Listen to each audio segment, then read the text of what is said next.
Recently, I visited First Growth Bordeaux producer Chateau Mouton Rothschild. So in this video, I'm going to take you along with me and share what I learned during that experience. Be sure to stick around until the end because I'll also be discussing some of my favorite vintages for Mouton as well as my buying strategy for this iconic First Growth Bordeaux producer. But first, a little bit of history. Mouton was acquired by the Rothschild family back in 1853, just 2 years before the 1855 classification of Bordeaux. Unfortunately for Mouton, it was not awarded first growth status in the original classification. Rather, it was originally a second growth. For years, Mouton lobbied to change that and to become a first growth. Many thought that was impossible and that it would never happen because there's been extremely few changes to the 1855 classification of Bordeaux. But in 1973, Mouton was successful and it was elevated to first growth status. Immediately after this elevation, Mouton did a victory lap of sorts and adopted a motto that, when translated to English, means approximately, first I am, second I used to be, Mouton does not change. What is it that makes Mouton so special? Well, as many top producers will tell you, everything starts with the vineyard. Mouton is located in a prestigious area. Its neighbors include First Growth Bordeaux producer Lafite Rothschild and Pontet Canet. Mouton has an extremely large vineyard that spans around 90 hectares or about 222 acres, and it has ideal southeastern-facing exposure. Mouton is also a little bit distinct from many top Bordeaux producers in that it has an extremely high percentage of gravel soils. While there are minuscule amounts of sand and clay, Mouton's vineyards sit on almost pure gravel. Much of this gravel is located on hills, including the Mouton Plateau.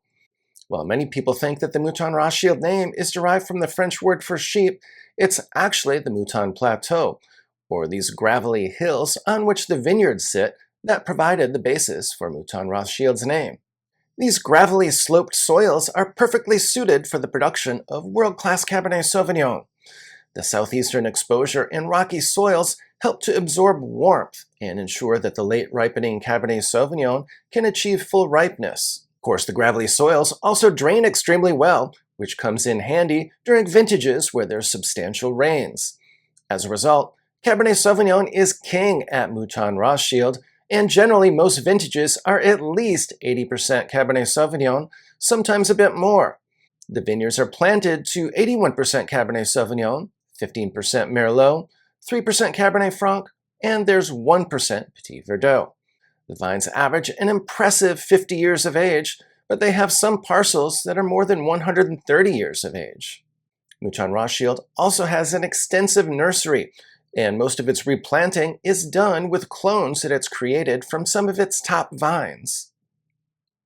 Mouton also uses meticulous and innovative winemaking to help ensure that it makes the best possible wines. In fact, especially in the last 20 years or so, Mouton's wines have gotten significantly better than even their historic world-class wines. A large reason for this is their extremely strict selection. Around 20 or 25 years ago, as much as 80 to 85% of the harvest would be included in the top wine. Now, however, even in top vintages, they're only using around half of the harvest for their top wine. So they're only making the top wine with the very best fruit. Mouton completed a comprehensive renovation and update to its winemaking facilities in 2013. I toured this facility and everything is extremely impressive and state-of-the-art. Among other things, they added fermentation tanks that have windows. This allows the winemaking team to see what's going on with the fermentation. This seems like a simple idea, but it's absolutely brilliant and gives the winemaking team lots of insights that they didn't have previously and which no one else had done before. In addition, everything is done with gravity flow. During my visit, a member of the winemaking team also came over and alerted us to the fact that they were doing some fining using egg whites. Mouton uses egg whites because they're capable of removing harsh tannins that can cause astringency without impacting the wine's taste, aroma, or elegance. The Mouton Rothschild top wine always matures in 100% oak. The period of maturation can vary, but is oftentimes between 19 and 22 months, depending on the vintage.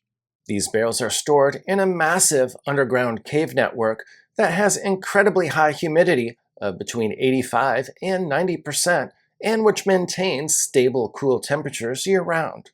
The Mouton owners also have their personal collections as well as the Mouton library stored in these underground caves. It was particularly interesting to take a look at the Mouton library, which includes some vintages dating all the way back to 1859.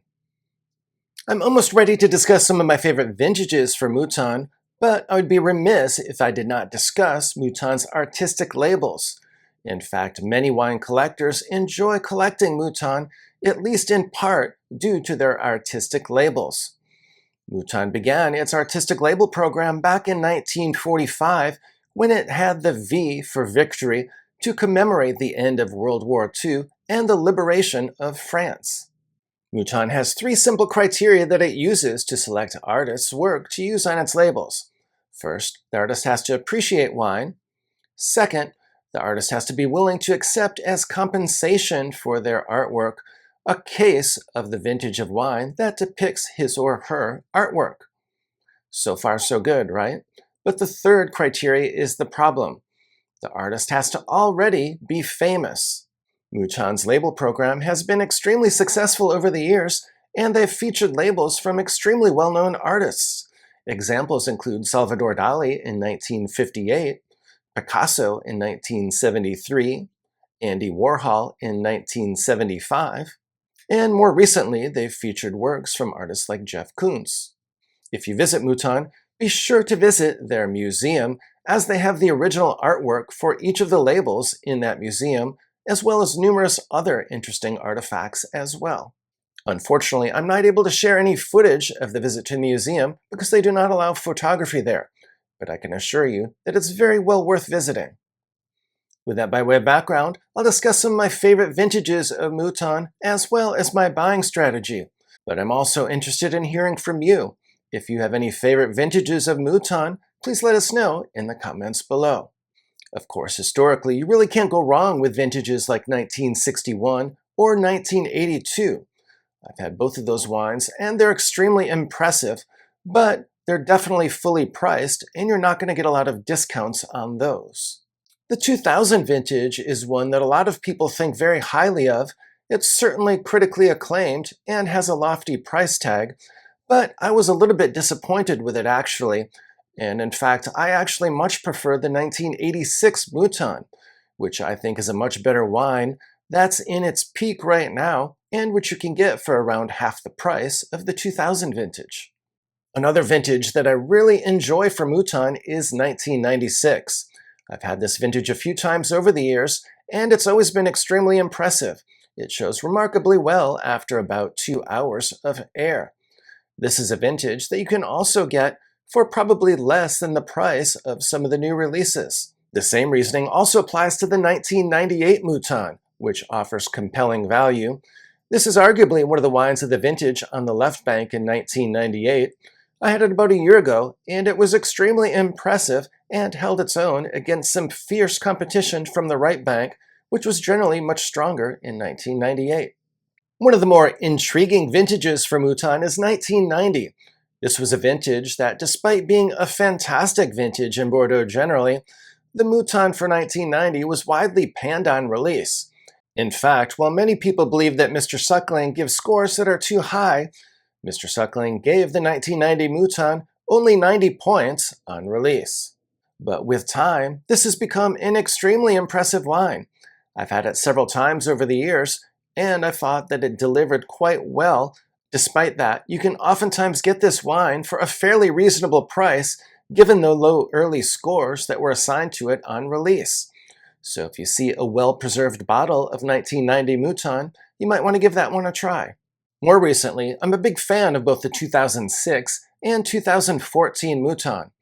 In fact, I tried the 2014 Mouton at the winery a few weeks ago, and it was showing extremely well. It's not near its peak yet, but this is definitely an extremely promising wine. Further, both of those wines are probably wine of the vintage, or if not, at least very close to it.